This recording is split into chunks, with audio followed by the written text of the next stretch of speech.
రిటైర్మెంట్కి సంబంధించి ఒక సంవత్సరం పొడిగిస్తున్నట్టుగా వాదనలు వినిపిస్తూ ఉన్నాయి ప్రభుత్వం నుంచి. దీని మీద మనతో పాటు మాట్లాడడానికి ఏబీపీ లీడర్ రాజు ఉన్నారు. మాట్లాడే ప్రయత్నం చేద్దాం. బ్రదర్, ఏం చెప్పదలుచుకున్నారు? రిటైర్మెంట్ ఒక సంవత్సరం పొడిగించి అంటే ప్రభుత్వానికి కొంచెం ఖర్చు తగ్గించి ఒక ఆదాయం ఉంటుందంట, మిగులు బడ్జెట్ ఉంటుందంట అని మాట్లాడుతూ ఉన్నారు. ఏం చెప్పదలుచుకున్నారు మీరు?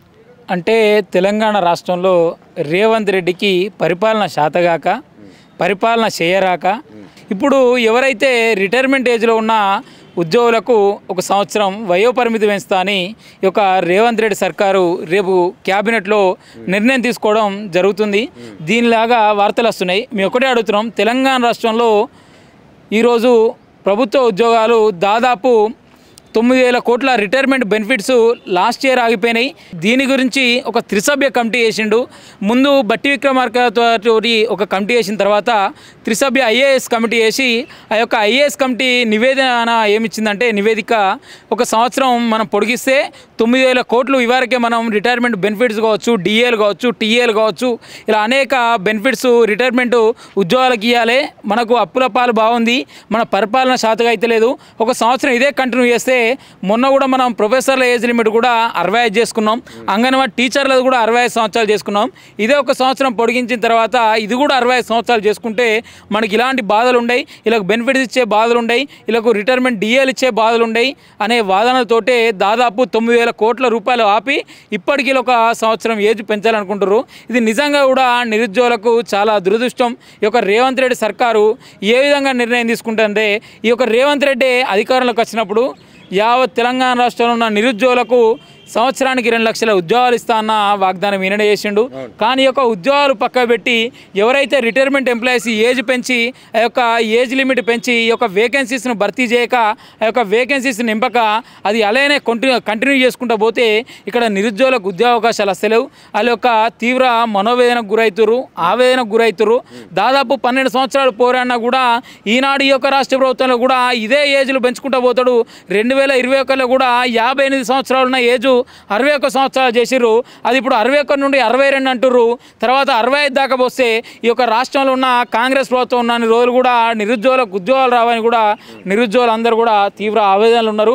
ఇక్కడ ఉన్న ఉద్యోగ సంఘాలు కూడా, ప్రభుత్వ ఉద్యోగ సంఘాలు కూడా ఆనాడు సమ్మె చేసినప్పుడు మాకు రిటైర్మెంట్ బెనిఫిట్స్ కావాలి, 9,000 కోట్ల రిటైర్మెంట్ బెనిఫిట్స్ ఉన్నాయి, 9,000 మంది ఉన్నాం మేము, ఆల్రెడీ కోర్టుల కేసు నడుస్తుంది, మాకు పింఛన్లు కావాలి, రిటైర్మెంట్ బెనిఫిట్స్ కావాలి, టీఏలు కావాలి, డిఏలు కావాలని సమ్మె చేసిన తర్వాత సరే అని నేను దీని మీద ఒక కమిటీ వేస్తా, అసలు వాస్తవాలు ఏమున్నాయని వేసిన తర్వాత ఈ యొక్క కమిటీలో ఏం తీసుకున్నాడు, ఒక సంవత్సరం ఇలా పొడిగిస్తే ఇవన్నీ అప్పుల బాధ తగ్గుద్ది కదా అనే యోచనతో ఆలోచిస్తుంది. నిజంగా రేవంత్ రెడ్డి గారు తెలంగాణ రాష్ట్రంలో పరిపాలన శాత కాకపోతే వెంటనే రాజీనామా చేయగాని నిరుద్యోగుల పొట్ట మీద కొట్టుడు ఎంతవరకు తగదని ఏబీపీ నుండి డిమాండ్ చేస్తున్నాం మనం. అంటే ఒక పక్క నిజంగానే అప్పులు ఇచ్చే పరిస్థితులు లేదు రాష్ట్రంకి అని చెప్తా ఉన్నాడు. బయటికి వెళ్తే కూడా చెప్పులు ఎత్తుకపోయేటోని చూసినట్టు చూస్తారు, దొంగను చూసినట్టు చూస్తారు అని చెప్తా ఉన్నాడు. మరి కరెక్ట్ డెసిషన్ తీసుకున్నాను అనుకోవచ్చా? అసలు ఏమంటారు మీరు? కరెక్ట్ డెసిషన్ అంటే ఈయన ఇచ్చే వాగ్దానాలు కావచ్చు, హామీలు కావచ్చు, రాష్ట్ర ప్రభుత్వం అధికారంలోకి వచ్చిన తర్వాత ఒక మాట, రాకముందు ఒక మాట. అంటే కాంగ్రెస్ ప్రభుత్వం రాష్ట్రంలో అధికారం రాకముందేమో 420 గ్యారంటీలు 6 హామీలతోటి అధికారంలోకి వచ్చిన తర్వాత ఈయన ఒక్క హామీ నెరవేర్చకపోగా నిరుద్యోగులకు 2 లక్షల ఉద్యోగాలు కాక, రైతు భరోసా లేక, రైతు రుణమాఫీ కాక, యువ వికాస్ కార్డు లేక, మహాలక్ష్మి పథకం లేక, ఈరోజు ఒక్క పథకం కూడా 6 హామీలు కావచ్చు, 420 గ్యారంటీలు కావచ్చు ఈయన వల్ల శాత కాకపోతే ఇక్కడ ఉన్న మేనిఫెస్టో పెట్టిన ఈ యొక్క కమిటీ నివేదిక ఏ విధంగా తెలంగాణ రాష్ట్రంలో అప్పున్నదని అంతకుముందు ప్రతిపక్ష నేతగా ఉన్నప్పుడు కూడా ఈయననే చెప్పిండు. మరి అలాంటి హామీలు పెట్టినప్పుడు ఈ యొక్క తెలంగాణ రాష్ట్రంలో ప్రజలకు ఏ విధంగా నువ్వు సమానం చెప్పినట్టు? నిజంగా నీకు పరిపాలన శాత కాకపోతే, నిజంగా ఆనాడు ఇలాంటి హామీలు ఇవ్వకపోతే తెలంగాణ రాష్ట్ర ప్రజలు నేను ఎప్పుడు కూడా అడగపోవు కదా, మీ ఇంటికి వచ్చి ఏమి అడక తినే యోజన లేరు కదా తెలంగాణ రాష్ట్ర ప్రజలు. మేము ఒకటే అడుగుతున్నాం, తెలంగాణ రాష్ట్రంలో నువ్వు ఇచ్చిన హామీలను నెరవేర్చాలనే ఈ యొక్క రాష్ట్రంలో గద్దెకెక్కినావు.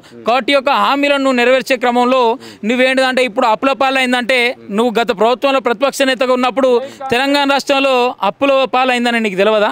కాబట్టి మేము ఒకటే అడుగుతున్నాం, తెలంగాణ రాష్ట్రంలో నిరుద్యోగులకు తీవ్ర ఆవేదన కలిగిస్తుండు, రైతులకు తీవ్ర ఆవేదన కలిగిస్తుండు, విద్యార్థులకు స్కాలర్షిప్ ఫీజు రియంబర్స్మెంట్ లేక తీవ్ర ఆవేదన కల్పిస్తుండు.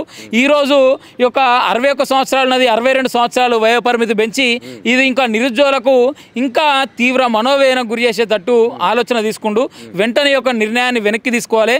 తెలంగాణ రాష్ట్ర ప్రజలు నిజంగా చెప్పిర్రు, తెలంగాణ రాష్ట్రంలో ఈరోజు మనందరం కూడా అధికారంలోకి ఒక రాష్ట్ర ప్రభుత్వంలోని కాంగ్రెస్ వచ్చింది కాబట్టి మనందరూ కూడా మంచి భవిష్యత్తు ఉంటుంది, మంచి ఉద్యోగాలు వస్తాయనే ఆలోచన క్రమంలో నిరుద్యోగులంతా కూడా కాంగ్రెస్ ప్రభుత్వానికి ఓటేస్తే ఈనాడు నిరుద్యోగులకు ఒక చిప్ప మిగిలింది తప్ప ఒక రేవంత్ రెడ్డి వల్ల తెలంగాణ రాష్ట్రంలో ఉన్న నిరుద్యోగులకు ఏం ఒరిగింది లేదు. ఈ యొక్క నిర్ణయం వల్ల అనేక మంది ఉద్యోగ సంఘాలు కావచ్చు, నిరుద్యోగులు కావచ్చు, మళ్ళీ ఒకసారి రేవంత్ రెడ్డి మీద ఈరోజు చెంపపాటు దెబ్బ కొట్టడానికి కూడా సిద్ధంగా ఉన్నారని ఏబీపీ నుండి డిమాండ్ చేస్తున్నామన్నా. అంటే ఈ నిరుద్యోగ సమస్యల గురించే చాలా చిత్తశుద్ధితో పనిచేస్తున్నారని చెప్పి బల్మూరు వెంకటరావు అంటే వాళ్ళు మాట్లాడుతూ ఉన్నారు. ఎవరైతే నిరుద్యోగ సమస్యలు ముందరికి తెచ్చి వీటన్నిటి గురించి కొట్లాడుతున్న వాళ్ళు ఎవరైనా సరే కానీ వాళ్ళు ఒక ప్రభావితం వల్ల ముందరికి వస్తూ ఉన్నారు. కొన్ని రాజకీయ బీజేపీ కావచ్చు, బీఆర్ఎస్ కావచ్చు, వాళ్ళ ప్రభావితం వల్ల వాళ్ళ వెనుకుండి నడిపేయడం వల్ల వీళ్ళు వచ్చి అడుగుతూ ఉన్నారని చెప్పి చెప్తా ఉన్నారు. నిజంగానే నిరుద్యోగుల వెనుక రాజకీయ శక్తులు ఉన్నాయా? నిజంగా బల్మూర్ వెంకట్ ఎవరైతే కాంగ్రెస్ నుండి ఎమ్మెల్సీగా విద్యార్థులను, నిరుద్యోగులను, ఉద్యోగులను మభ్యపెట్టుకొని ఈరోజు ఎమ్మెల్సీ అయిన బల్మూర్ వెంకట్ని అడుగుతున్నా, నువ్వు అధికారంలోకి వచ్చి 2.5 సంవత్సరాలు అయింది కదా, నువ్వు పదవి తీసుకొని ఈ యొక్క పదవిలో నిరుద్యోగుల గురించి ఒక్కరోజు మాట్లాడినావా? ఉద్యోగుల గురించి ఒక్కరోజు మాట్లాడినావా? ఎప్పుడున్నా రాహుల్ గాంధీ భజన చేద్దామా, రేవంత్ రెడ్డి భజన చేద్దామా, అట్నో ఇట్నో మంత్రి పదవి అన్న నాకు వస్తుంది కావచ్చు, విద్యార్థులను అడ్డు పెట్టుకున్నానే క్రమంలో ఈయన ఆలోచిస్తుండు. నిజంగా బల్మూరు వెంకటికి చిత్తశుద్ధి ఉంటే అదే మీ నాయకులు ఇచ్చిన కాంగ్రెస్ మేనిఫెస్టోనే 2 లక్షల ఉద్యోగాలు అన్నావు. మరి అదే గత ప్రభుత్వంలో ఆనాడు మేము నిరుద్యోగులందరం కాంగ్రెస్ పార్టీని అడ్డుపెట్టుకొని పోరాటాలు చేసినామా? ఆనాడు నిరుద్యోగులందరం కూడా మీరు ప్రతిపక్షంగా ఉండి మా గురించి కొట్లాడునని అడిగినామా? తెలంగాణ ఉద్యోగాలు కూడా అనేక పార్టీలు ఒక తాడికి పోయి మేమందరం కూడా పైసలు తీసుకొని వెనుకపోతామన్న క్రమంలో కూడా ఇక్కడున్న విద్యార్థులు కావచ్చు, నిరుద్యోగులు కావచ్చు, మా తెలంగాణ మాకు కావాలి, మా ఉద్యోగాలు మాకు కావాలి, మా నీళ్లు మాకు కావాలి, మా నియామకాలు మాకు కావాలని కొట్లాడిన తత్వం విద్యార్థులు నిరుద్యోగులలో ఉంది. ఎవర్రాబై నువ్వు మాట్లాడడానికి బల్మూరు వెంకట్? కొంచెమైనా విద్యార్థులు నిరుద్యోగులకు మీరేంటిదంటే ప్రతిపక్ష నేతలు కావచ్చు, రాజకీయ పార్టీల బురద జల్లుతూ ఇలా వ్యాఖ్యలు చేయడం ఎంతవరకు కరెక్టు? నిజంగా నీకు చిత్తశుద్ధి ఉంటే నువ్వు ఒక విద్యార్థి నాయకునిగా ఉన్నావు కదా, విద్యార్థి నాయకుని నుండే ఇప్పుడు ఎమ్మెల్సీ అయినావు కదా, ఈరోజు విద్యార్థుల సమస్యలు కావచ్చు, పెండింగ్లో ఉన్న స్కాలర్షిప్ గురించి ఒకరోజు మాట్లాడినావా? 2 లక్షల ఉద్యోగాల గురించి ఒకరోజు మాట్లాడినావా? ఈరోజు వయోపరిమితి 61 నుండి 62 సంవత్సరాలు పెంచితే నిరుద్యోగులకు ఈరోజు పొట్టగొట్టే తత్వం అవుతుంది. మరి దీని గురించి ఒకరోజు మాట్లాడినావా? మొన్న ప్రొఫెసర్ల ఏజ్ 60 సంవత్సరాలు చేసిరు, మరి అలా 60 ఉన్నది 65 సంవత్సరాలు చేసిరు అంటే దీనివల్ల చాలామంది నిరుద్యోగులు కావచ్చు, ఈరోజు విద్యార్థులు కావచ్చు జాబులు కొట్టుకోలేకపోతున్నారు. ఈరోజు వాళ్ళకి ఇంకో 4 సంవత్సరాలు ఇట్నే పొడిగించిపోతే ఈ యొక్క రాష్ట్ర ప్రభుత్వంలో కూడా ఉద్యోగాలు కరువైపోతాయి. మరి వీటన్నిటి గురించి నువ్వు మాట్లాడక వీళ్ళందరూ కూడా నిరుద్యోగులందరూ కూడా రాజకీయ బురద జల్లడాన్ని తీవ్రంగా ఖండిస్తున్నాం మన ఏబీపీ నుండి. అయితే గతంలో చాలా పెద్ద ఎత్తున నిరుద్యోగుల పక్షాన కావచ్చు, విద్యార్థి సమస్యల మీద కావచ్చు, ప్రజా సమస్యల మీద చాలామంది మేధావులు మాట్లాడారు కాంగ్రెస్ ప్రభుత్వాన్ని గద్దెనెక్కించడం కోసం. ఇప్పుడు కోదండరాం లాంటి వాళ్ళు కూడా చాలామంది మాట్లాడారు. ఇప్పుడు ఎందుకు కోదండరాం గారు అసలు మౌనం వహిస్తూ ఉన్నారు? ఎందుకు నిరుద్యోగ సమస్యలను ఎత్తి చూపలేకపోతా ఉన్నారు? ప్రభుత్వం దృష్టికి ఎందుకు తీసుకుపోలేకపోతా ఉన్నారు? అన్న ఒకటన్నా అధికారానికి వచ్చిన తర్వాత లెక్క, అధికారానికి రాకముందో లెక్క, నిజంగా ప్రొఫెసర్ కోదండరాం గారు మొన్నటిదాకా కూడా విద్యార్థులకు కావచ్చు, నిరుద్యోగులకు కావచ్చు ఒక బాసడగా నిలిచిండు. తెలంగాణ రాష్ట్రంలో ఒక ప్రశ్నించే గొంతుగా తయారైండని ప్రొఫెసర్ కోదండరాం గారిని అందరు విద్యార్థి నిరుద్యోగులు అందరూ మెచ్చుకున్నారు. కానీ ఈరోజు ఆయనకు ఎమ్మెల్సీ పదవి ఇచ్చుడుతోటే తెలంగాణ రాష్ట్రంలో గత ప్రభుత్వంలో చెప్పినావు కదా, ఉద్యోగాలు ఇస్తలేదు ఆ రాష్ట్ర ప్రభుత్వం పెండింగ్లో ఉన్న స్కాలర్షిప్ రిలీజ్ చేస్తలేదు, ఆ రాష్ట్ర ప్రభుత్వంలో తెలంగాణ రాష్ట్రం అభివృద్ధి జరుగుతలేదు అన్నావు కదా. నిజంగా తెలంగాణ రాష్ట్రంలో ఇప్పుడు నువ్వే ఎమ్మెల్సీగా ఉన్నా ఈ ప్రభుత్వంలో ఏం అభివృద్ధి జరిగిందో ప్రొఫెసర్ కోదండరాం గారు చెప్తారా? మరి నువ్వు ఎందుకు నిలదించలేకపోతున్నావు? అంటే నీకు ఒక పదవి వచ్చుడితోటే, నువ్వు ఒక ఎమ్మెల్సీ అవడుతోటే ఈరోజు ఒక రాజకీయ బానిసలకు తయారై ఈరోజు కాంగ్రెస్ పార్టీ చెప్పినట్టు, రేవంత్ రెడ్డి చెప్పినట్టు వింటున్నావు. కానీ అదే విద్యార్థులు, నిరుద్యోగులు ఆనాడు నిన్ను ఒక ఉద్యమ నేతగా ఉంచి, ఇదే ఉస్మాన్ యూనివర్సిటీ నుండి ఒక ఉద్యమ ప్రతినిధిగా ఉంచి ఓఈజేసీ తరఫున కొట్లాడి ఆనాడు నీకు ఒక మంచి పేరు తెచ్చింది ఇదే యూనివర్సిటీ విద్యార్థి నిరుద్యోగులు కదా. మరి అలాంటి విద్యార్థులకు ఉద్యోగ అవకాశాలు రావాలని నువ్వు ఎందుకు అడుగుతావు? అంటే ఒక రాష్ట్ర ప్రభుత్వంలో నీకు ఒక ఎమ్మెల్సీ పదవి వచ్చుడితోటే నాకు ఎవరు ఏమైనా ఏం కాదు, విద్యార్థి ఎటు పోయినా ఏం కాదు, నిరుద్యోగులు ఎటు పోయినా ఏం కాదు, ఉద్యోగస్తులు ఎటు పోయినా ఏం కాదు, నాకు వచ్చింది, నేను ఎవరిని కూడా అడిగే తత్వం లేదు, నేను 5 సంవత్సరాలు ఇది చేసుకున్నానా వెళ్ళిపోయినా అనే తత్వంలో ఉంది. కానీ ఇప్పటికైనా నిజంగా ప్రొఫెసర్ కోదండరాం గారు నిజంగా సమాజం గురించి కావచ్చు, విద్యార్థి నిరుద్యోగుల గురించి కావచ్చు ఆలోచించే మనిషి అయితే నిజంగా ఆ యొక్క వ్యక్తి అయితే వెంటనే నిరుద్యోగులకు కావాల్సిన 2 లక్షల ఉద్యోగాల గురించి అడగాలి, యువ వికాస్ కార్డు 5 లక్షల గురించి అడగాలి, ఈరోజు విద్యార్థులకు పెండింగ్లో ఉన్న దాదాపు 8,300 కోట్ల స్కాలర్షిప్ గురించి అడగాలి. ఈ యొక్క తెలంగాణ రాష్ట్రంలో ఇప్పటి కూడా ఈ యొక్క వయోపరిమితి 1 సంవత్సరం పెంచిర్రు. దీనివల్ల చాలామంది నిరుద్యోగులు ఇబ్బంది పడుతున్నారు. ఈ యొక్క అంశాన్ని కూడా లేవనెత్తి ఎవరైతే మీరు చెప్పినట్టు ఇప్పుడు బలమూరు వెంకట్ కావచ్చు, ఈ యొక్క ప్రొఫెసర్ కోనరాం గారు కావచ్చు, వీళ్ళిద్దరు కూడా విద్యార్థి నిరుద్యోగుల ఈరోజు ఉద్యమాల ద్వారానే వాళ్ళ యొక్క స్థాయిలో ఉన్నారు. కాబట్టి ఆ యొక్క స్థాయిని మర్చిపోయి ఈరోజు ఏంటంటే మాకు ఎమ్మెల్సీ పదవి వచ్చింది, నేను కాంగ్రెస్ పార్టీకి బూటకం చేస్తా, కాంగ్రెస్ పార్టీని చెప్పింది తింటా, రేవంత్ రెడ్డి నేను చెప్పింది తింటా అనే వ్యక్తితో ఉంటారు. కానీ ఇప్పటికైనా విద్యార్థి నిరుద్యోగుల గురించి పట్టించుకునే యోచనలు లేరు. మేము ఒకటే అడుగుతున్నాం, తెలంగాణ రాష్ట్రంలో మీరు అధికారం కట్టబెట్టడానికి నిజంగా ఉస్మానియా యూనివర్సిటీ కావచ్చు, ఇలా అనేక కేంద్రాలుగా ఉన్న అనేక నిరుద్యోగులందరూ ఏకమైన తర్వాత గత ప్రభుత్వం ఉద్యోగ అవకాశాలు కల్పించలే, ఇప్పటికైనా మనం ఉద్యోగ అవకాశాలు కల్పిస్తానని యొక్క మేనిఫెస్టో పెట్టారు. 2 లక్షల ఉద్యోగాలు ఇస్తుందనే క్రమంలో కావచ్చు, ఈరోజు విద్యారంగం బలోపేతమైందనే క్రమంలో కావచ్చు, విద్యార్థి నిరుద్యోగులు ఓటేసి గెలిపిస్తే వచ్చిన వ్యక్తి రేవంత్ రెడ్డి ముఖ్యమంత్రి అయింది. కానీ ఈరోజు అవన్నీ మర్చి ఈరోజు ఒక రాష్ట్రానికి విద్యాశాఖ మంత్రి లేకుండా పోయిండు.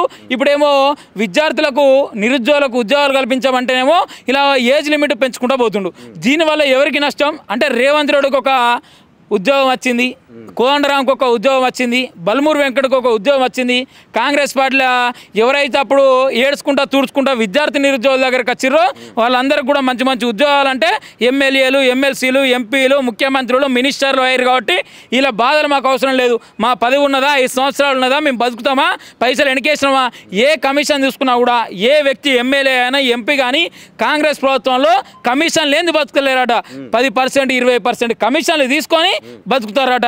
మరి అదే రాష్ట్ర ప్రభుత్వంలో మీరు గత ప్రభుత్వంలో మేము విద్యార్థి నిరుద్యోగులకు అండగుంటాం, రైతన్నలకు అండగుంటాం, ఈరోజు విద్యార్థుల స్కాలర్షిప్కు అండగుంటాం, ఉద్యోగ అవకాశాలు కల్పించడంలో అండగుంటాం అన్న మీరు ఈరోజు యొక్క వాదనలు ఎందుకు వినిపిస్తలేరు?